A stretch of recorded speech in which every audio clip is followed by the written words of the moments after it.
Good evening. Good evening, everyone. Good evening. Good evening. Okay.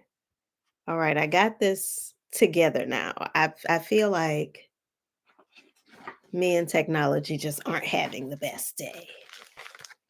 Let's see. I'm going to wipe you guys down one more time. Okay. Perfect. All right. Is that you, Hubs? Good evening, y'all. I hope that you are well, that you are having a wonderful day. I'm having a good Friday. It's been a long Friday. For those who don't know, I am Yaya Smith. I am happy to be here with y'all. Hey, Shael, for real. Happy to be here with y'all again for The Women Are Out of Control. This is our space to come and have the conversations that need to be had to ensure that as women, we maintain our power, we elevate in our power, we maintain our freedom. And so tonight, we are having a conversation that is long overdue, that I have been saying for quite some time that I was going to have and haven't gotten on here to have it, but I'm here. I'm here now. Um, of course. Everybody got everything to say to me. Everybody got everything to say to me once I go live. But I'm here now to have this conversation because let's see. All right, we're here now to have the conversation. And that conversation is about silence and self silencing, specifically as women, the ways that we can use silence as power and the ways that silence is used against us as punishment. And the ways that truly silence is killing us. And I don't think that I can over express how dangerous silencing ourselves has become for women. Um, there is an article that I'm going to share a little bit of. I don't know if I can screen share on here. Oh, I can screen share. Wait a minute. Oh, I can screen share. Perfect. So I can share the article that I one of the articles that I found, because there has been so much research that has been done on this topic. I'm so glad that someone thought enough to notice the patterns in women who were getting sick, dying, and how it correlated with their inclination toward silencing themselves. And I know that when I was not only when I was a member of what I consider a cult, but when I was a member of organized religion, and even across society, there is an expectation for women to silence themselves, for women to be productive and peaceful at all times, both at the same time, at all times. No matter what is going on, no matter what we are experiencing, no matter the injustices, no matter the assaults, the violence, women are expected to be quiet. And today I want to talk about that. I want to talk about how it's affecting us. I want to talk about how it's used to punish us as women. And I also want to talk about how we can use silence and give some examples of women who are using their silence as power. So, as I was sitting with this conversation and what it would be, y'all, if you've been around for any amount of time, first of all, hi. Thank you for being here. And it's been a long time. If you've been around from the beginning, you've been around probably for about 10 years now, 10, 11 years now, hearing me say very similar things for a very long time. Um, but One of the aspects of that is that I have always aimed to speak from a place of spiritual connection as well as um, scholarly connection. I'll say that. I am a reader. I am not a person who is just like Bible, Bible, Bible, no other books. That has never been me. It's probably why I am no longer a part of anybody's religion or group because it's kind of hard to read and, turn your brain off for certain things. So, as I was sitting with this conversation, um, what came to me was in the beginning was the word. And when you look into any cultural, spiritual practice, the word, whether it's in prayer or chanting or meditation or singing, preaching, teaching, oral histories that are passed down. The word is the most powerful tool that we have, and it is the tool that we all start with. We all start with our voice, unless you were born mute or something along those lines. We start with a voice. And from the time that we are born into this world, we are creating with our voice. We are creating connection. We are getting our needs met. If you're a baby and you're crying, that cry is going to get your needs met. One of the things that also happens in that is that we are silenced almost from the beginning. There is an expectation, particularly in American society, of quiet, polite behavior at all times, even when your needs are not being met, even when violence is being enacted against you, even when injustice is present. And so, if in the beginning was the word, and the word was God, and the word is what God used to create, and we are made in the image of God, then our word is our creative tool. It's what we use to create. It's what we use to birth and manifest into this life. And if you are if you are a natural birther at all in any way, for those of you who are mothers and womb carriers out there, you know that when you open up your throat, you also open up your cervix. You also open up your vaginal canal. You also open up, it's a mirror, and you birth when you're giving birth. So you can get very guttural in how you use your voice, and you can get very loud in how you use your voice. But the voice is what is moving things in your body, and it is also moving things in your life.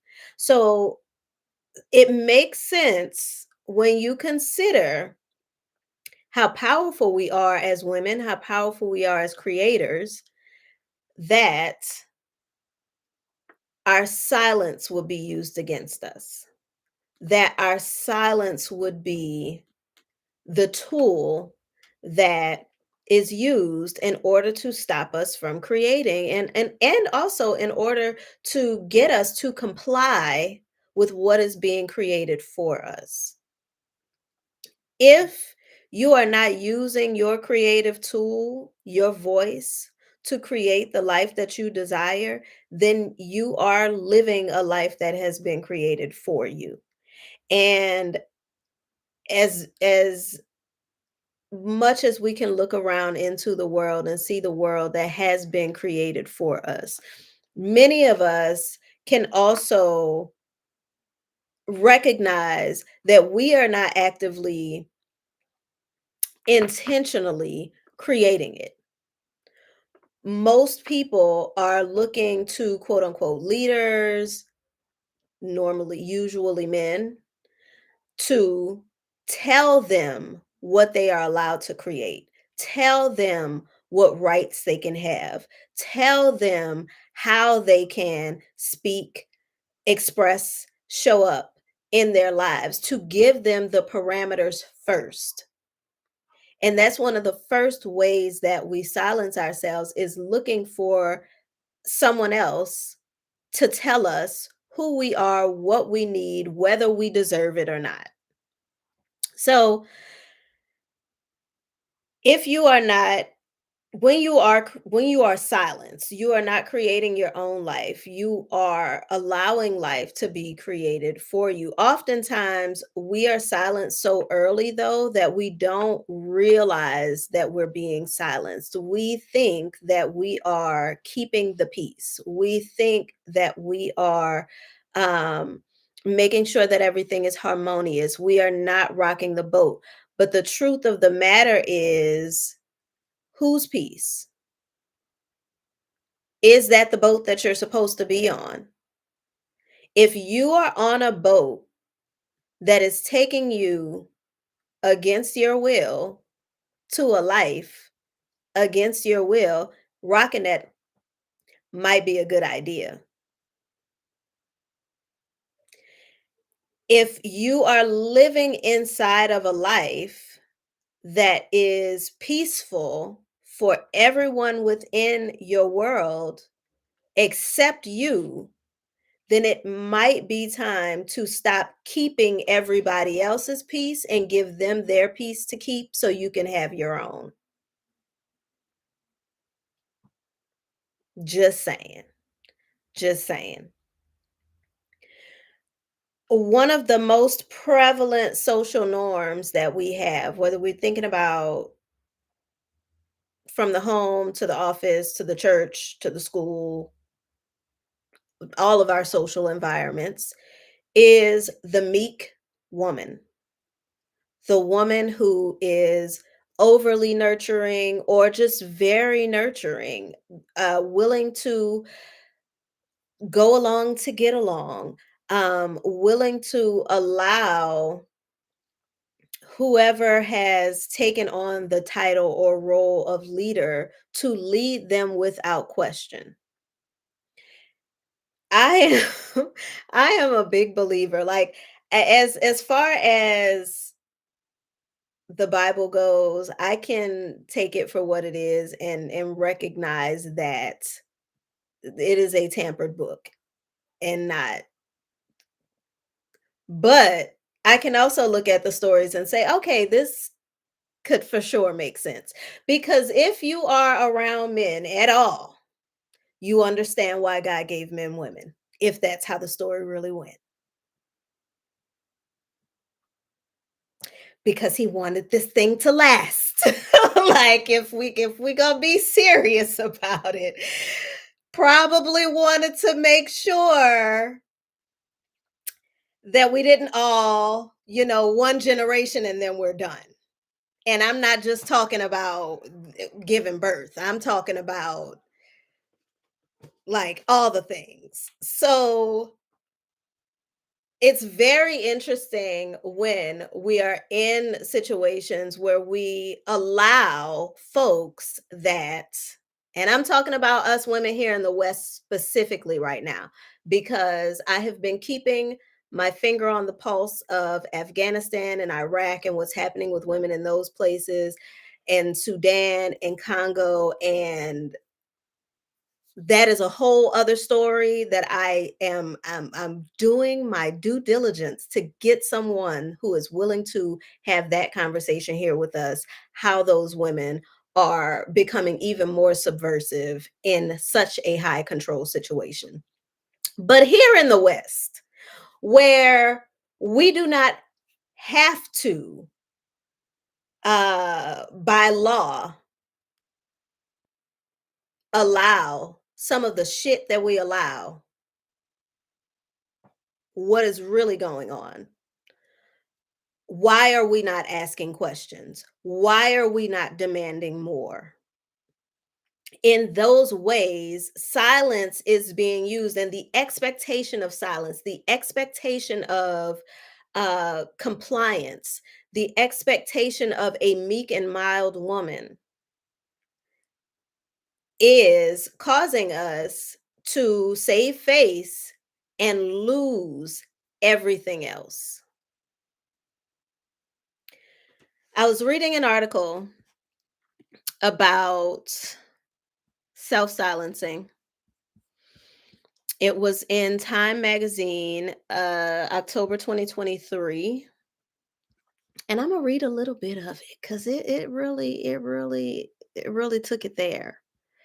Um, it is the writer is interviewing and having a conversation with a therapist, and the therapist said, "Be more disappointing." It's not a piece of advice most people would pay money to hear, but in my therapy office, it's often the most valuable guidance I can give. My clients are mostly women, and nearly all of them struggle with a fear of disappointing others. Our culture rewards women for being perpetually pleasant, self sacrificing, and emotionally in control. And it can feel counterintuitive for my clients to say no or firmly assert their wants and needs. But my work is about helping them to realize that their health might literally depend on it. Today, women account for almost 80% of autoimmune cases.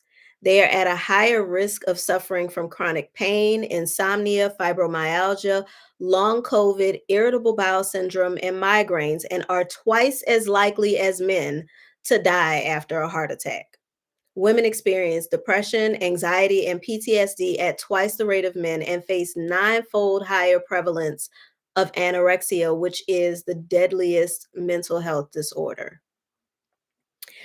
And a part of as it goes on, it talks about how the tendency to self silence, which is defined as the propensity to engage in compulsive caretaking, pleasing others, and inhibiting your self expression in relationships in an attempt to achieve intimacy and meet relational needs, is what is creating this correlation between women dying at a much higher rate and women not expressing ourselves.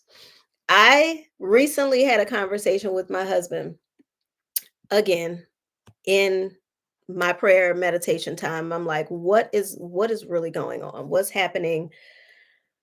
Because maybe 2019 to 2021, we went through like a really wild time in our marriage. It wasn't anything like he wasn't cheating or lying or anything like that. It's just like growing with somebody. And we're out of it now, have been for a while. And the other day I was sitting with spirit and I was like, what how did that really shift? Like what really shifted in me? What shifted, because I was ready to go. Like I was ready to be like, you know what? I love you as a friend. I love you as a brother. And we're moving on. But um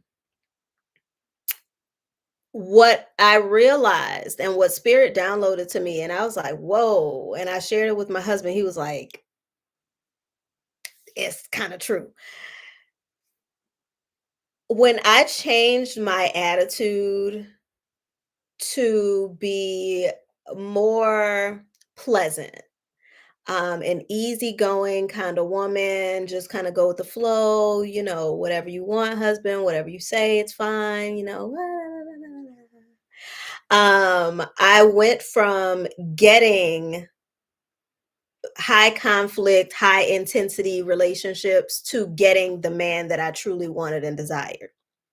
Okay. So when I changed my attitude, I got the man that I wanted.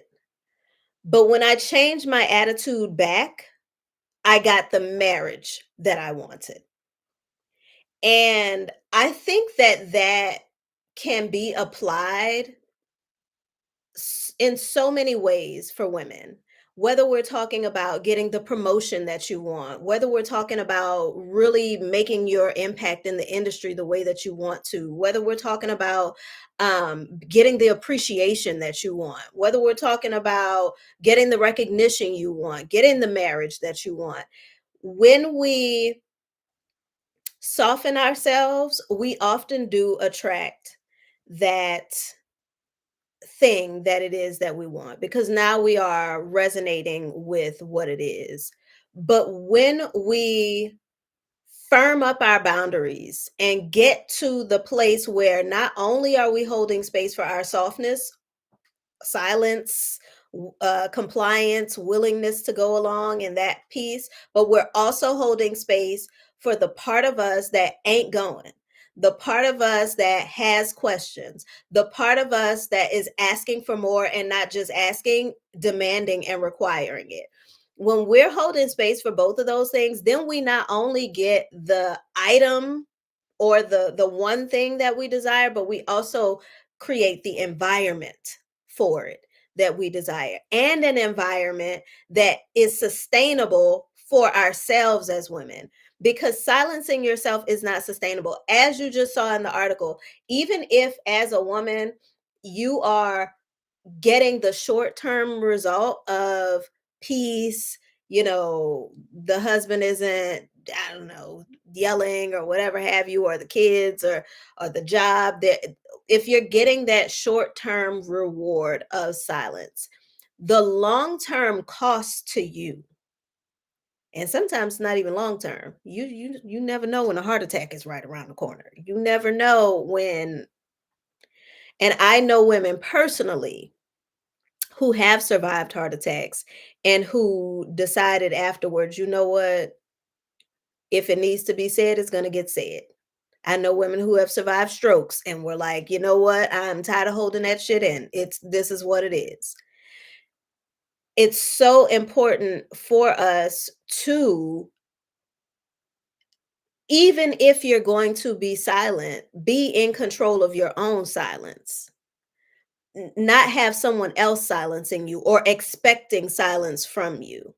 Because in general, if someone is expecting silence from you, it's because they want to manipulate you. It's because they want to control you. A person who doesn't want to manipulate you has no problem with answering questions. A person who doesn't want to control you has no problem with conversation or disagreement at all. And as for those of you who've been around for a while, y'all know I've built Feminine Success as a coaching business in a time where, first of all, femininity coaching wasn't a thing. And those who were doing it had a very toxic masculine approach, in that don't ask any questions.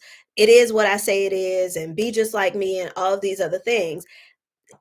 For me and my understanding of femininity, the feminine has space for everything. The feminine is whole and complete. The feminine has space for all of your questions. The feminine has space for all of your answers. The feminine has space for all of your personalities, emotions, and all of that, all of your dreams, because it is the birth giver. It is the one that is birthing all of that. And so there is room for all of that. But if we put our voices, if we put our rights in control of those who don't even have that capacity to hold it all, of course they want to take every little piece away from you that they can, so that you can be little mirrors of, you can be little minions of. And as we look at dismantling these systems and structures that have bound us as women, and the things that we create, which are the human beings in this world that are also bound because the women are bound, as we look at dismantling those things, we have to look at the ways that we're giving away our power. And one of the first ways that we do that is by giving away our voice, giving away our grievances, giving away our complaints, giving away our joy, giving away our laughter, giving away our sensuality, giving away our questions, and in order to not rock the boat. And now we all on a sinking damn ship. Very important that we come back to ourselves, because no one is going to give us our voices back. It's not something you can ask for. So Like I said, based on that article, and y'all can go and read the article. I will share in the comments the link to that article. I can also put it in the description. One of the things that was mentioned that I was completely blown away by is that women who do not express their anger in their relationships. So if you're married and, every time he gets, you just kind of shrink down and get quiet, and I don't want to make too much noise. I don't want to, are 4 times more likely to die prematurely. 4 times more likely to die prematurely. And the science is there in the article. So you can read it for yourself. Um, as I look at the world right now, um, it's I am not anti-man. For those of you who have been around for a while, you know that. If you have not been around for a while and you're just now meeting me, I am not anti-man. I have an amazing husband. I have 3 beautiful sons. I had 2 amazing fathers. Um, my stepfather and my biological father were both great men. They had their own issues for sure, but they were good men, decent. Um, so I am not anti-man. I have tons of great male friends. I sound like a white person saying, "I love black people." But really, this is my truth. I have lots of great men around me. However, I am very clear now, and I can say this from a different place now, because when I started Feminine Success, I was definitely deep in uh cult structure. But I am very clear that women do not need men to lead them. We don't. Men are can lead themselves if they need to lead someone. Look at your brothers and all that your brothers are doing in the world and go lead each other. I do not believe that the structure of relationships has to be what we've created, because we can say God did it. God didn't do that. We did that. The little umbrella picture, God didn't do that. Man did that. Um, and so as we move into the future, it's very important. And as we redesign the present, it's very important that we move with that in mind, that we not try to design a world that further empowers one over the other. Um, because if you are paying attention to what is currently happening in the world for women, look at Afghanistan, where women are being completely silenced, where women are not able to speak in public and their voices can't be heard in their homes either, but particularly if they're living with men who uphold these beliefs. They can't leave their homes by themselves without a male chaperone unless they're going to like do women things. Um, shopping, I think, and restaurants. And in the restaurants, there are specific rooms where women have to be, and nobody else can be there, that are like blocked off from the rest of everyone else. Um, and that is, if we pay attention to the regime that is currently out here trying to make rules, those are the kinds of rules that they would like to have in place. That is the kind of control that they would like to have. And you don't have to dig too deep to see that that is the kind of control that they are aiming for by attempting to take away women's right to vote, by attempting to take away women's bodily autonomy, by if you're paying attention to what's happening in Washington, the women the women who thought that they were going to Not only use their silence, but use their proximity to power to their advantage, are getting a rude wake up call and realizing that the men that's dogging everybody else out, they're gonna dog you out too. This is what it is.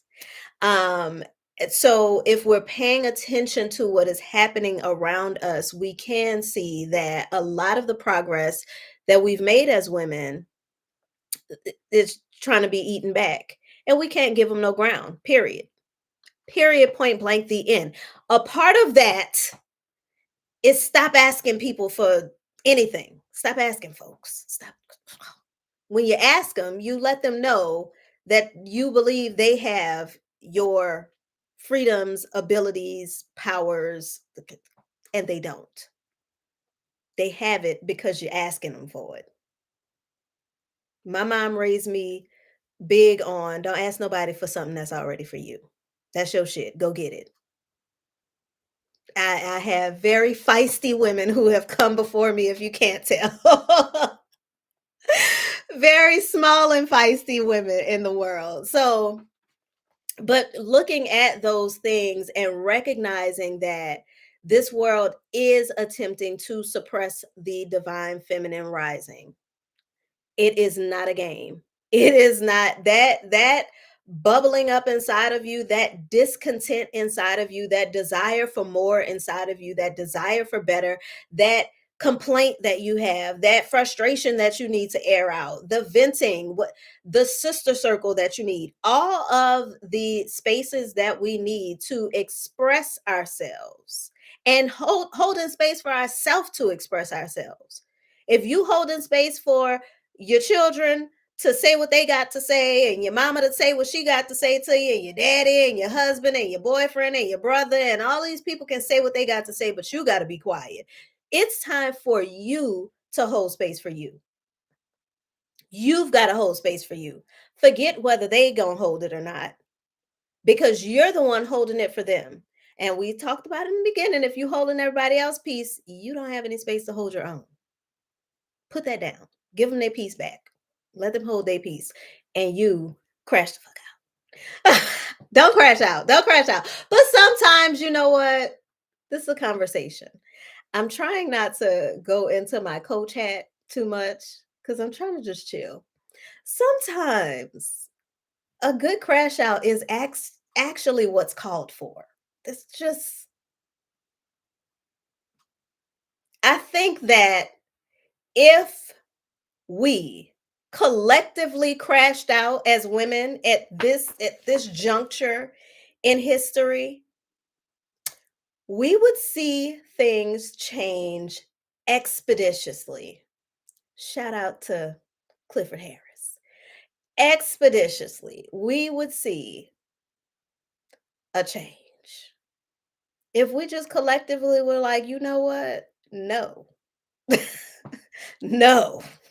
How about that? No. And crashed out. And I bet you'd sleep better.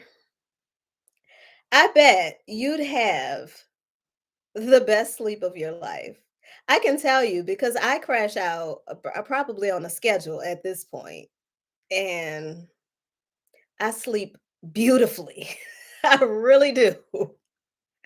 I really, really do. I don't have no problem going to sleep. But I also don't have a problem giving somebody a piece of my mind. And that's the thing. That's what changed. In the beginning, I remember I crashed out on this lady who threatened my husband. And he was like, "We don't do that. That's not how we carry ourselves. You got to be respectful and all these things." And granted, I love my husband, and he was right. We do not just randomly. Well, it wasn't random. She was threatening, but that's when things changed. And I became much milder and meeker. Um, and because of that, in my opinion, stayed in that cult space probably 4 years longer than I should have because I won't rock the boat. I'ma just chill. I mean, maybe it'll all work out. Maybe it'll be fine. And then when I just decided, you know what? Absolutely not. Absolutely not. It doesn't make sense. I'm not trying to make it make sense no more. I'm out. I don't got whatever y'all doing, that's on y'all, but I'm out. You know what? It was a tough journey back to myself. I won't say it's easy when most of us, like I said, from being little girls and being told to be quiet all the time to not having your needs met to being called too emotional to growing up and all of these things silence us, so getting back to the version of yourself that will speak up and stand up for you is not an easy journey, and it's a necessary journey if you want to live, if you want your body to cooperate with you. Because when you are silencing yourself, it doesn't just go away. You're stuffing it down into your body. You're stuffing it down into your heart. You're stuffing that anger into your lungs. You're stuffing the grief. You're stuffing it all down. And eventually the body shuts down. Eventually the body starts to express what you want. And so I'm gonna give y'all a little bit, a little piece of coaching, a little bit, tiny bit. One essay that I would like for everyone, every woman should read, is an essay by Audre Lorde. Let me make sure that I am giving y'all the title correctly. All right. And it is The Transformation of Silence into Language and Action. I will also link that in the description when I go back and edit this. Um, the next thing I want to give y'all is an action to take. And that is, well, it's kind of twofold. I want you to recognize where you silence yourself in your life. As women, in general, we all have somewhere where we are silencing ourselves, whether it's on the job to not rock the boat, to not get fired, whether it is the sister, you just don't want her to whatever, or the brother, the child. Where are you silencing yourself in your life? And I want you to challenge yourself to express yourself. This does not have to be that you just go and have that tough conversation right now, immediately. Now, if you're that brave, if you're ready, if you've been putting it off and you know it's time, do your thing. But if that looks like turning your voice recorder on your phone and giving yourself that time to speak it out, to say what needs to be said, to get the words that are on your heart out, give yourself that. If nobody holds space for you and your voice and your words, you have got to. You've got to. And when we look at what's happening globally, when we look at what's happening nationally, when we look at what's happening societally, just towards us as women, it can feel hopeless. It can feel like it's this squeeze if we are also holding ourselves and holding everything in. We are the ones who will birth. We are the ones who will birth what's next.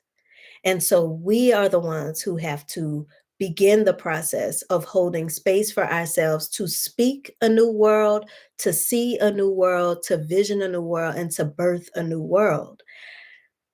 One of the ways that I have to applaud women, especially women in places where silence is being used as punishment. Um, Again, Afghanistan is such a glaring example of that right now. Now that the Taliban has taken over and it's their rules. Um, w- One of the things that we have to recognize as women is that when we take control of our silence and our sound, we are in control of our power. So while they they have made it illegal for girls to attend school past 12 years old in Afghanistan right now. Um, the women have developed underground schools and networks that allow for the girls to learn anyways. The women have developed because this is not something that happened overnight. And as women, because I won't get deep into how we are process oriented and men are event oriented, and the masculine is event oriented, but because we can often see the way that a thing is developing. They establish networks, secret networks of funders and people who were willing to help them keep education going, business and industry going for themselves. So it's really important that we recognize our silence is also valuable as well when we are in control of it, when we are aware of who our allies are, when we are aware of who the people are who are benefiting from our silence and who are um, positioning silence as a gift to women, which is for me, I got that idea from religion. Paul is where most people got the idea that women should be silent. Um, Not even the Old Testament, just Paul. But off of that, with that understanding, we have to lock arms with our sisters, those of us who are truly sisters. Okay. I'm an oldest daughter and big sister, so I have lots of thoughts on sisterhood. Those who are truly sisters, locking arms with them and establishing networks, establishing coalitions, establishing a space where not only are our voices heard, but we are collectively able to move things with our voices. We are collectively able to use our words to make our world better and to make our individual lives better. One of the and maybe we'll have a different conversation. I thought I was going to frame it around like church mothers and the ways that the church mother has helped the patriarchy to persevere so long. But I think that going deeper is it beyond just the church mother, but the women who are patrons of the patriarchy, those who are um, not only participants, but deeply invested in it remaining intact. And how often unconsciously those women pour into other women doubt, discouragement, and so many other violences against our voices and against our visions. So we'll talk about that at another time. But those are the two things I wanted to leave with you. A little bit of reading. It's not a whole lot of reading, it's just an essay. And also that challenge, challenging yourself to express, to notice where you are silencing yourself in your life and express. And also to take that challenge just a smidge further, encourage another woman to express. Encourage another woman to speak her mind and say what she got to say. Whether it's on the job, in your family, whatever. Encourage another woman to express. It might be your daughter. I know for me, it's my daughter. My daughter is a one small girl in a house full of boys and men, and I gotta tell her, like, girl, speak up. Don't let them boys tell you. Like, say what you need to say. But but encourage the woman next to you because that is how we lock arms and ensure that we are making sure that we are not going quietly into the night on none of this. And we're keeping the progress of the women who came before us going for the next generation. So with that, Imma say peace. I don't wanna keep y'all all night. I'm gonna go watch a movie with my little girl. Y'all have an amazing evening. We have some other great conversations coming up, y'all. We have a former, I won't say that she's former MAGA because she was not MAGA, but her ex-husband is MAGA, and she divorced him before that whole thing got going, but a former Christian nationalist is going to come on and share her story of walking away from that movement, walking away from that high control environment that she was raised in. We have a woman who walked away from the Holiness Church. She will be sharing her story next Friday, walking away from holiness and what that was like for her. So we got a couple good conversations coming up, y'all. If you have a story to share, I did put the email address in our description here. If you have a story of walking away from a high control environment and you want to share it, please do reach out to us at talktothewomen@gmail.com. Peace, y'all.